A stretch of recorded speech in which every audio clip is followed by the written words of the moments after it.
Загрижени сме што опозицијската ВМРО-ДПМН преку фиктивна амандманска расправа во Собраниската комисија за транспорт и врски го блокира донесувањето на измените и дополнувањата на Законот за аудио и аудиовизуелни медиумски услуги. Продолжениот закон доби широка поддршка од новинарската заедница и помина меѓународна експертиза од ОПСЕ и Советот на Европа. Тој е клучен за започнување на медиумски реформи во Македонија, кои треба да го подобрат квалитетот на новинарството.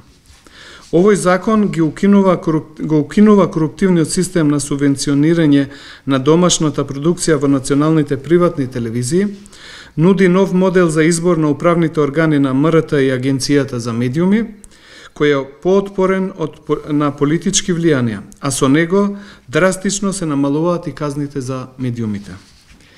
Единствениот недостаток на овој закон е што не обезбедува стабилно и одржливо финансирање на македонската телевизија и Агенцијата за медиуми, што е услов за нивната независност и професионалност. Чудно е што од 80 амандмани поднесени од пратениците на ВМРО-ДПМН, ниту еден не се однесува на овој клучен недостаток на законот. Ова покажува дека главната преокупација на пратениците на опозицијата не е судбината на МРТ, туку како преку одолговлекување на расправата да ги заштитат нивните партиски војници во програмскиот совет на МРТ и Советот на Агенцијата за медиуми. Несфатливо е зошто ВМРО-ДПМН се противи на изборот на нов состав на програмски совет на МРТ и Агенцијата, кога од нивниот глас зависи кој ќе биде избран.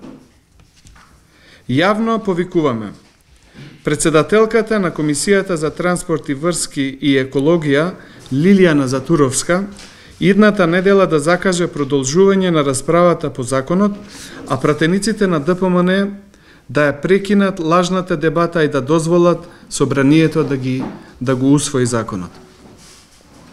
Во спротивно, парламентарното мнозинство треба да ја преземе одговорноста и да ги деблокира реформите во медиумите.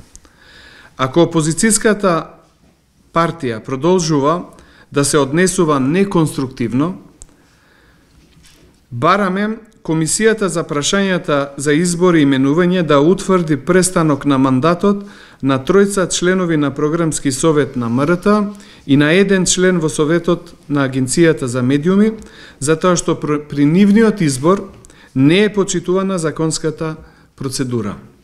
Комисијата исто така треба веднаш да започне постапка за пополнување на испразнетите места во советите согласно одредбите на стариот закон за АВМО. Ако парламентарното мнозинство не постапи на овој начин, ќе се доведе во прашање нивната искрена посветеност за усвојување на измените на законот за АВМО и за спроведување на медиумски реформи.